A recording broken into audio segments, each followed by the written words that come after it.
Halo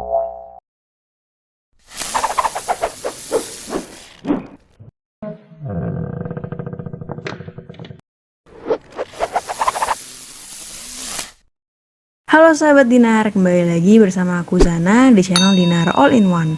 Nah teman-teman, pada kesempatan kali ini kita akan bahas bab lainnya yang belum pernah kita bahas sebelumnya, yaitu bab aritmatika sosial. Tapi sebelum itu jangan lupa untuk like dulu video-video yang udah diupload di channel Dinar All in One sebelumnya, dan jangan lupa untuk subscribe channel Dinar All in One dan nyalakan loncengnya supaya nggak ketinggalan video-video yang akan diupload di sini. Oke, tanpa berlama-lama lagi, langsung aja kita belajar bareng-bareng apa sih itu aritmatika sosial. Aritmatika sosial merupakan ilmu yang biasanya erat hubungannya dengan penjualan, pembelian, dan teman-temannya. Apa aja tuh istilah-istilah yang biasa kita gunakan di aritmatika sosial? Kita lihat ya bareng-bareng. Nah, ini dia. Ada yang namanya penjualan, ada yang namanya diskon, laba, pembelian, harga beli, tara, rugi, bunga, dan teman-teman yang lain. Nanti kita akan lihat dan akan gunakan istilah-istilah ini untuk mendetailkan pengetahuan kita tentang aritmatika sosial itu sendiri. Nah, supaya lebih jelas, kita langsung aja masuk ke yang pertama, yaitu laba atau keuntungan. Jadi, seorang penjual akan dikatakan untung atau mendapatkan laba. Jadi, mendapatkan laba ini artinya untung. Itu ketika harga jualnya lebih dari harga belinya. Jadi, harga jual yang ia berikan ke penjual itu lebih besar daripada harga belinya ke supplier. Misalnya, aku mau menjual pensil. Aku beli pensil di supplier, di distributor, itu harganya Rp1.000. Aku jual lagi dengan harga Rp2.000. Artinya harga jualnya lebih dari harga beli. Jadi harga beli ini biasa disebut juga dengan modal, atau harga beli ini tuh adalah harga beli dari penjual yang beli ke asalnya gitu ya. Asalnya bisa distributor, bisa supplier, pokoknya harga belinya si penjual. Oke, untuk menghitung berapa sih untungnya, kita bisa gunakan rumus ini. Untung yang aku dapat ketika aku punya pensil yang belinya harganya 1.000, aku jual dengan harga 2.000, itu bisa kita hitung dengan cara mengurangi harga jual dengan modal. Harga jualnya 2.000. Aku belinya 1.000 nih modalnya.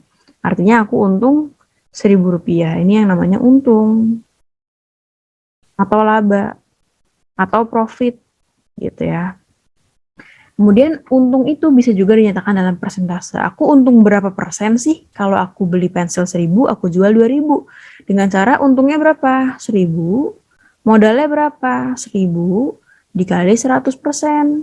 Artinya, oh aku untung 100% nih. Sorry, 100% ini jadi 1.000%. Banyak banget, sorry. Untungnya 100% nih gitu. Jadi aku untung 100% ketika aku beli pensil 1.000, aku jual dengan harga 2.000 atau untungnya 1.000 gitu. Jadi untungnya adalah 100%. Lawannya laba adalah rugi. Nah, kalau penjual mengalami kerugian tuh apa sih? Ketika harga jualnya kurang dari harga belinya. Misalnya, aku punya tempat pensil, aku beli harganya 20.000. Aku jual lagi ke temen aku cuma dengan harga 10.000. Artinya harga jualnya kurang dari harga belinya. Artinya aku rugi. Untuk menghitung rugi, kita hitung dengan cara modal dikurangi harga jual. Modalnya yang mana? Modalnya ini. Si harga beli. Jadi 20.000 dikurang 10.000. Aku rugi 10.000. Ini ruginya. Untuk menghitung persentase rugi, kita lakukan dengan cara kerugian dibagi modal. Kerugiannya tadi ini yang udah kita hitung. 10.000 dibagi dengan modalnya 20.000 dikali 100%.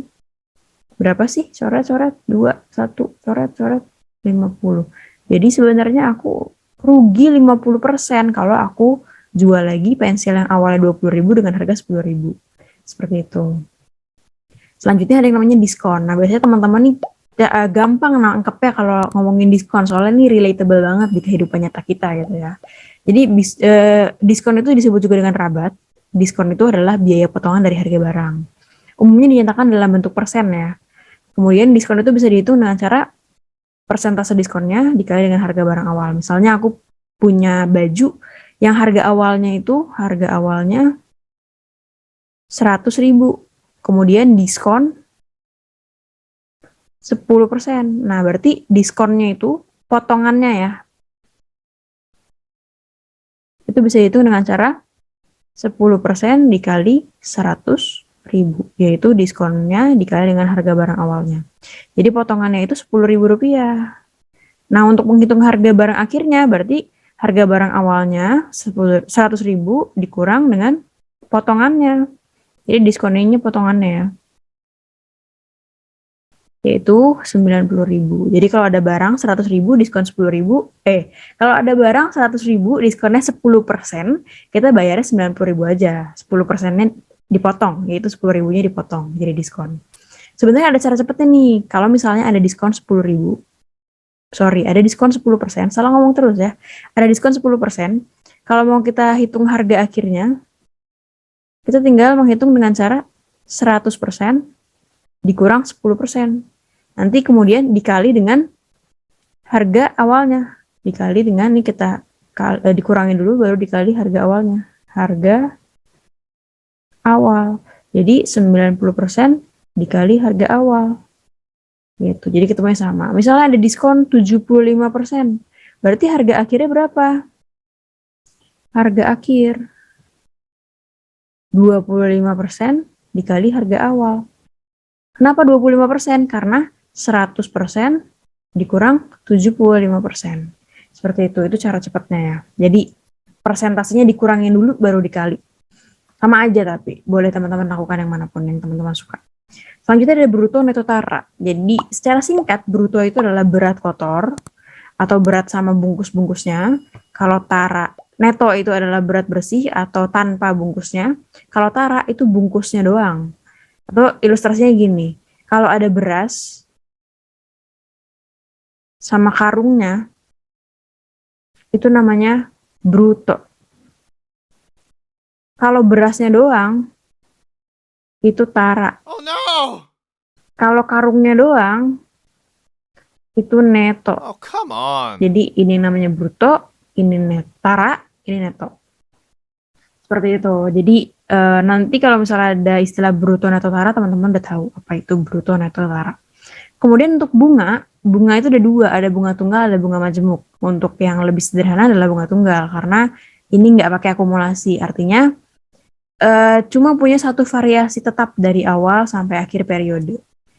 Dengan cara gimana kita ngitungnya? Total modalnya atau uang kita setelah ditambah bunga itu sama dengan modal awalnya ditambah dengan 1 ditambah I kali N. Atau sebenarnya aslinya itu rumusnya adalah MN sama dengan, atau tabungan akhir kita itu sama dengan tabungan awal ditambah dengan bunga.